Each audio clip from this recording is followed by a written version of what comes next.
कड़कड़ाती ठंड के बीच जोरों की बर्फबारी हो रही थी। तभी हाईवे से कट मारते हुए सरसराते हुए एक गाड़ी मॉर्चरी के बाहर आकर रुकी।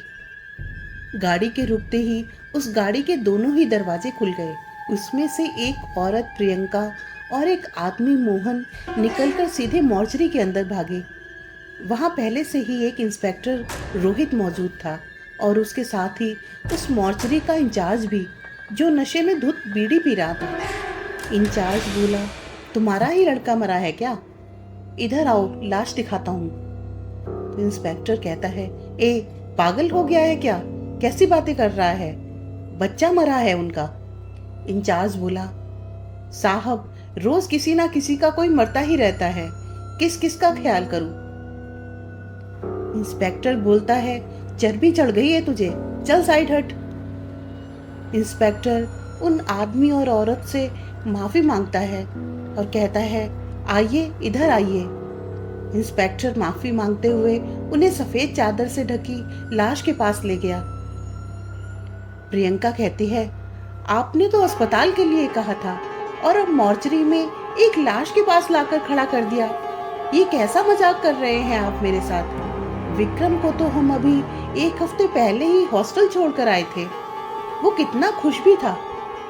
अब यूं यहाँ मॉर्चरी घर में क्या करने आए हैं हम? मोहन कहता है, प्रियंका प्रियंका संभालो अपने आप को, इन्होंने बस चेहरा पहचानने को ही बुलाया है हमें। मोहन प्रियंका को समझा ही रहा था कि इतने में पुलिस ने लाश के मुंह से चादर हटाई, जिसे देखते ही प्रियंका अपने बेटे विक्रम का नाम लेकर चीखते हुए रोने लगी।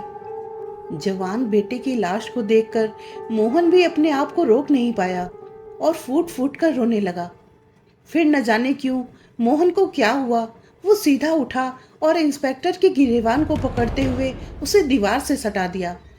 मोहन बोला, बता बता क्या हुआ मेरे बेटे के साथ? बोल वरना मैं खड़े खड़े तेरी वर्दी उतरवा लूंगा।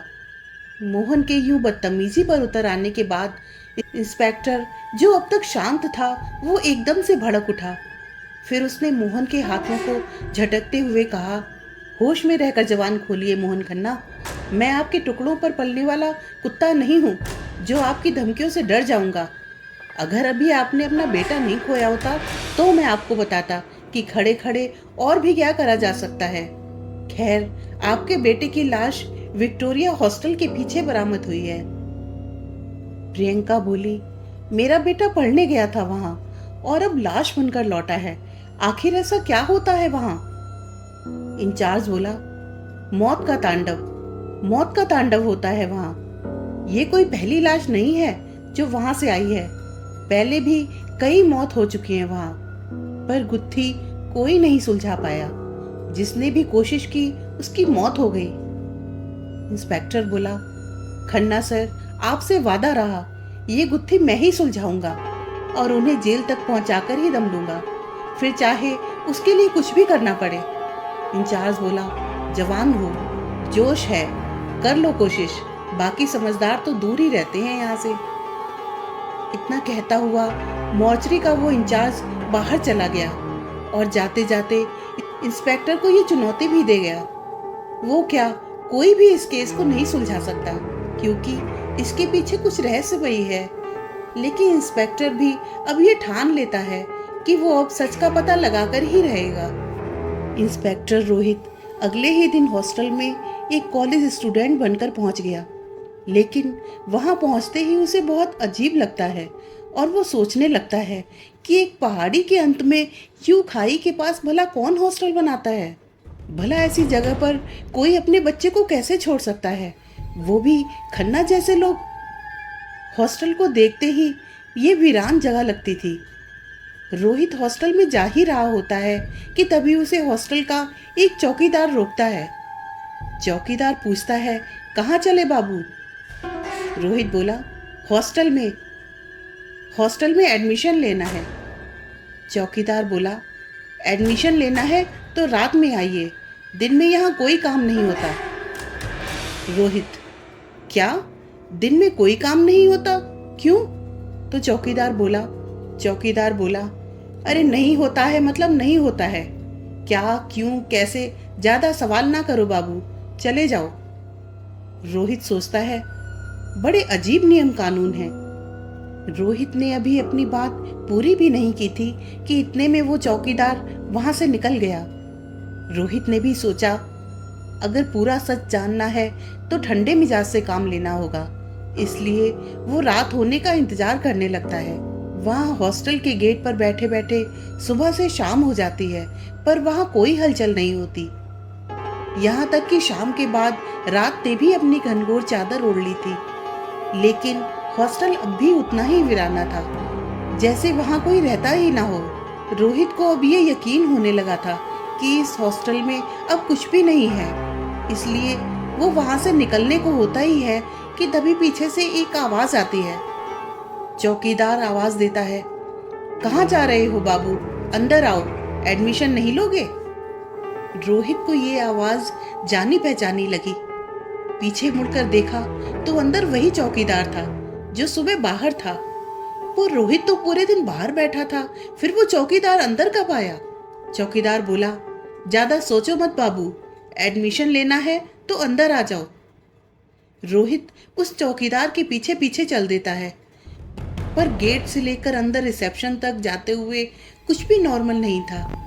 सबसे पहले तो रोहित ये देखकर दंग था कि अब तक जो हॉस्टल पूरी तरह से अंधेरे की चपेट में था, उसके हर कमरे की लाइट चल रही थी और खिड़कियों से परछाइयां साफ नजर आ रही थी, जैसे हर कमरे के अंदर कोई ना कोई है। पर भला ऐसा कौन सा हॉस्टल होता है जहां दिन में कोई नहीं और रात में इतनी हलचल? हॉस्टल के रिसेप्शन पर चश्मा लगाए एक मोटा हट्टा कट्टा इंसान बैठा था। चौकीदार बोला, साहब ये बाबू एडमिशन के लिए आए हैं, मैं चलता हूँ दरवाजे पर। रिसेप्शन पर बैठे उस आदमी ने बिना कुछ कहे एक फॉर्म और रूम नंबर 307 की चाबी आगे बढ़ा दी, और रोहित कुछ पूछने को हुआ ही था कि उस आदमी ने उंगली से दूसरी तरफ इशारा किया जहां रूल बोर्ड लगा हुआ था। रोहित रूल बोर्ड के पास पहुंच गया। पहले रूल को पढ़कर उसका दिमाग घूम गया। उस बोर्ड पर पहला रूल था कि यहाँ कोई भी किसी से बात नहीं कर सकता, सिर्फ अपने काम से मतलब रखे। दूसरा ये कि भूलकर भी किसी के कमरे में ना जाए और ना ही किसी को आने दे। तीसरा ये कि एक बार अपने कमरे में जाने के बाद बाहर ना निकले। रोहित सोचता है, ये कैसा रूल है?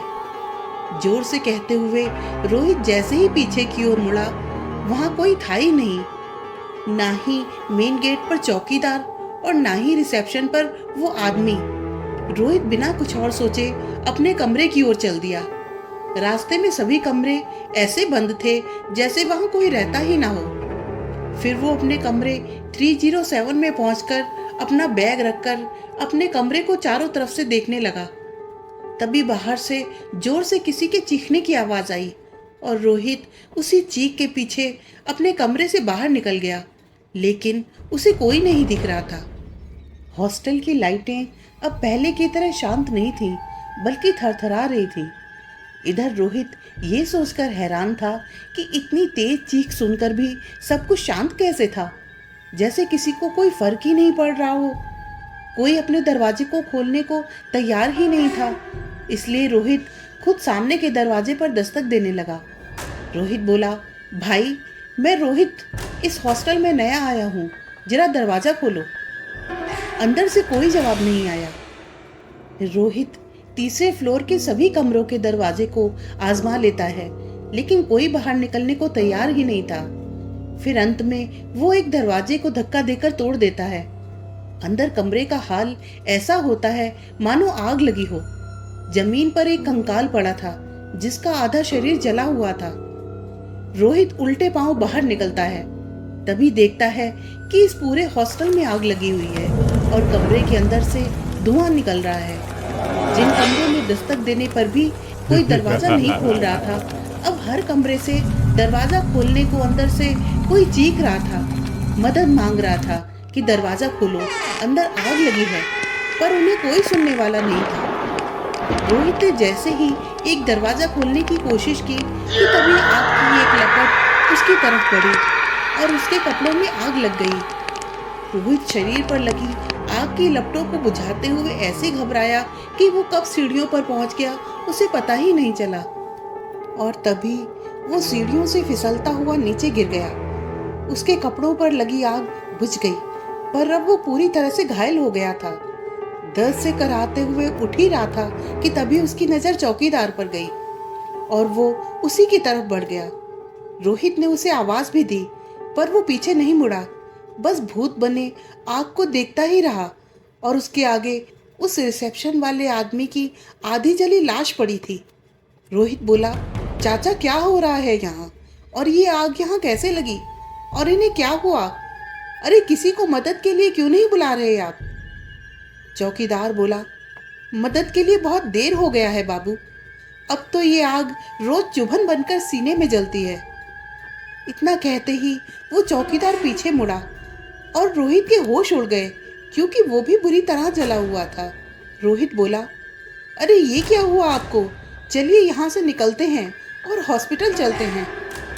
चौकीदार बोला, बाबू मुर्दों को डॉक्टर की जरूरत नहीं पड़ती।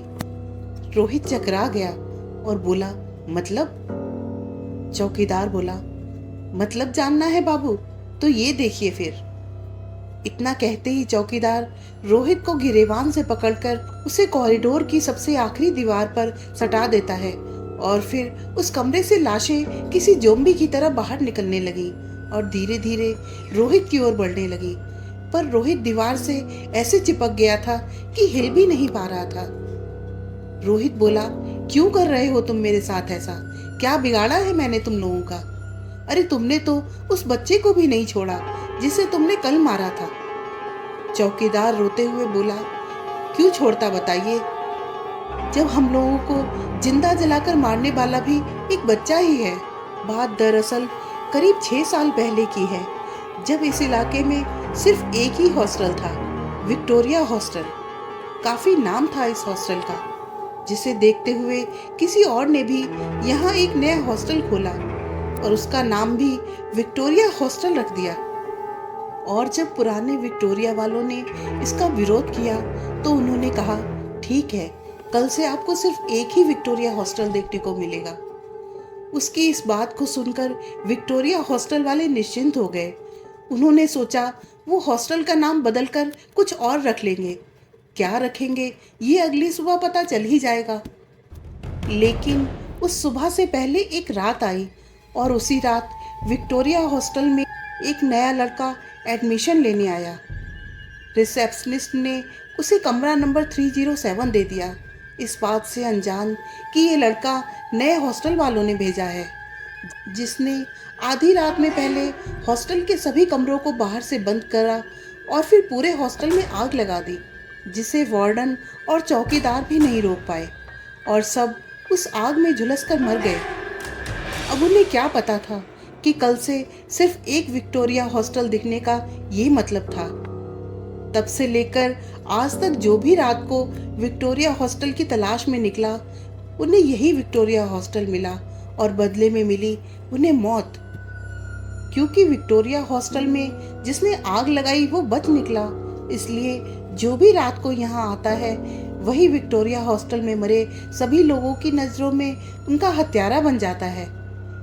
ऐसे में इंस्पेक्टर विक्रम, उस रोहित का क्या हुआ होगा ये मुझे बताने की जरूरत तो नहीं है ना।